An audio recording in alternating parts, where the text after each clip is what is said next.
एक औरत थी। वो बड़ी ही लालची थी और जब देखो तब किसी न किसी का सामान उससे उधार मांगती रहती थी। इतना ही नहीं, अगर मनीषा को मौका मिले तो वो लोगों का सामान उनसे बिना पूछे भी उठा लेती थी। एक दिन मनीषा अपने पति के साथ उसके गांव गई हुई थी। ओहो, कब से यहाँ सड़ रही हूँ, पता नहीं और कितनी देर मुझे यहाँ इस गांव में रहना पड़ेगा। ये रोहन भी पता नहीं कहाँ गए हुए हैं। अब मुझे जल्दी से अपने घर जाना है बस। तभी वहाँ मनीषा की ननद माधुरी आ जाती है। अरे भाभी, क्या हुआ? आप यहाँ अकेली क्यों बैठी हैं? क्या आपको गांव में अच्छा नहीं लग रहा है? ओह नहीं नहीं नहीं, ऐसा नहीं है। वो बस घर जाना है ना आज, और रोहन अभी तक आए नहीं है तो मुझे फिक्र हो रही है कहीं देर ना हो जाए। अरे भाभी, आप लोगों को तो शाम को जाना है, अभी वक्त है, आप परेशान मत होइए। एक काम करते हैं, जब तक भैया आते हैं चलिए मैं आपको एक मजेदार जगह घुमा कर लाती हूँ। मजेदार जगह? पर कहाँ? अरे चलिए ना, चलकर आपको सब कुछ पता चल जाएगा। फिर माधुरी मनीषा को खींचकर अपने साथ ले जाती है। वो दोनों किसी सुनसान से खंडहर के पास पहुंच जाते हैं। अरे माधुरी, ये तुम मुझे कहाँ ले आई हो? ये तो कोई अजीब सा खंडहर है। अरे मुझे यहाँ डर लग रहा है, चलो यहाँ से।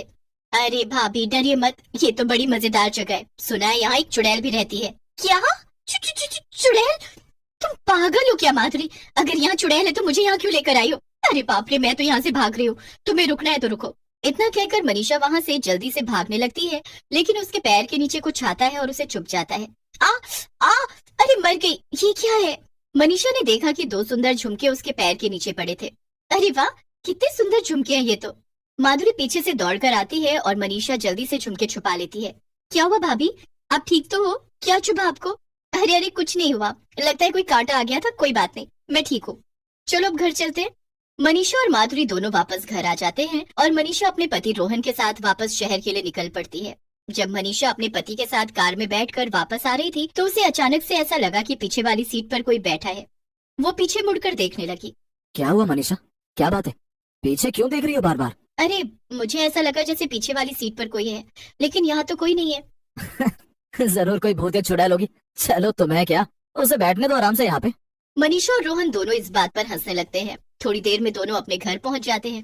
रोहन तो थक कर सो जाता है, मगर मनीषा को नींद नहीं आ रही थी। वो रोहन के सोते ही चुपके से उठकर अपने झुमके निकालती है। वाह वाह, कितने सुंदर झुमके मिले हैं मुझे, और वो भी मुफ्त में। इन्हें तो जितनी बार देखो उतनी बार मन को अलग ही खुशी मिलती है। चलो अच्छा है, इस बार गाँव जाने से आखिर कुछ तो फायदा हुआ। इन्हें पहनकर मैं तो एकदम हीरोइन लगूंगी। ओह, लेकिन कहीं रोहन इसे देख ना ले। अरे नहीं, अगर उन्होंने देख लिया तो बड़ी आफत हो जाएगी। मैं इन्हें छुपा देती हूँ। मनीषा उन झुमकों को अलमारी में छुपाकर वापस से सोने चली जाती है। अगले दिन रोहन ऑफिस चला जाता है और मनीषा अपने घर पर अकेली थी। चलो आखिर सारा काम खत्म हो गया, अब मैं जरा आराम कर लेती हूँ। मनीषा जैसे ही अपने कमरे में जाती है एकदम हैरान रह जाती है। कमरे की हालत बहुत खराब थी क्योंकि सारा सामान यहाँ वहाँ बिखरा पड़ा था।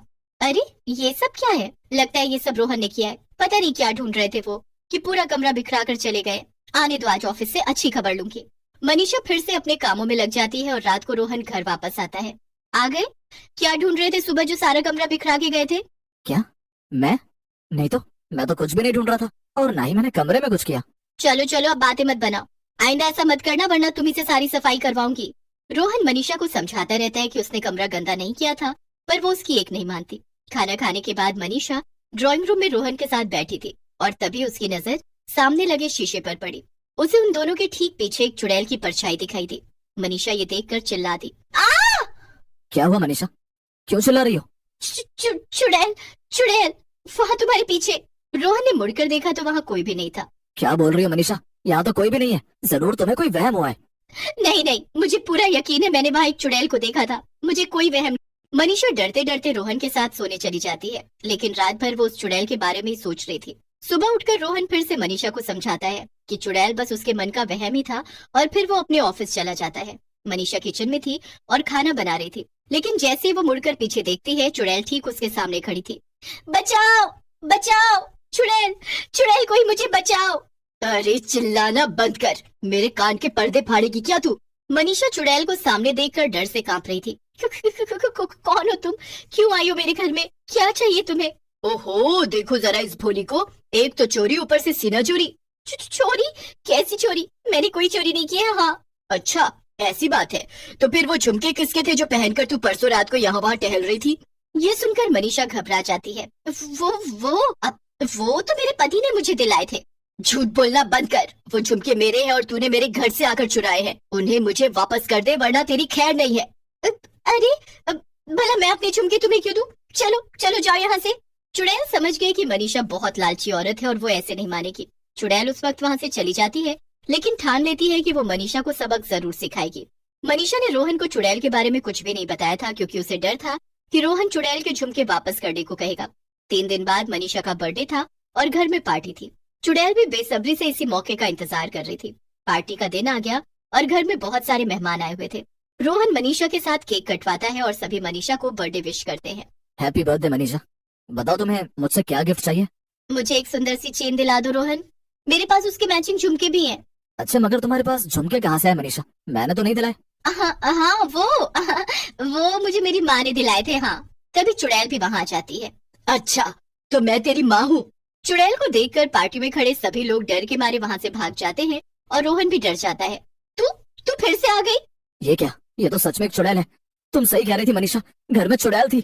हाँ, इसे जल्दी से भगा दो यहाँ से रोहन। ये सब सुनकर चुड़ैल मनीषा को देखकर गुस्से में बोलती है, तेरी इतनी हिम्मत, झूठ पर झूठ बोले जा रही है। ये मेरा झुमका है, मुझे मेरा झुमका वापस चाहिए। तेरी इतनी हिम्मत कि तू मेरा झुमका पहनकर घूम रही है, और वो भी मेरे मना करने के बाद। चुड़ैल मनीषा को गुस्से में हवा में उड़ाने लगती है और ये सब देखकर रोहन भी बहुत डर जाता है। चुड़ैल जी, मेरी बीवी को छोड़ दीजिए। मैं आपसे माफी मांगता हूँ। मैं आपको आपके झुमके तुरंत लौटा दूंगा, उसे बस वापस उतार दीजिए। अरे पागल औरत, मैंने कितनी बार मना किया है ना तुम्हें कि दूसरों का सामान उठाना बंद कर दो, और इस बार तो तुमने हद ही पार कर दी। सीधा इस चुड़ैल का सामान उठा लाई। चलो उतारो ये झुमके और लौटाओ उसे, वरना इन झुमकों के चक्कर में आज हमारी जान जाएगी। नहीं, ये लो, उतार दिए मैंने ये झुमके। मनीषा चुड़ैल को उसके झुमके लौटा देती है, लेकिन तभी चुड़ैल देखती है कि उसके झुमकों में से एक टूट गया था।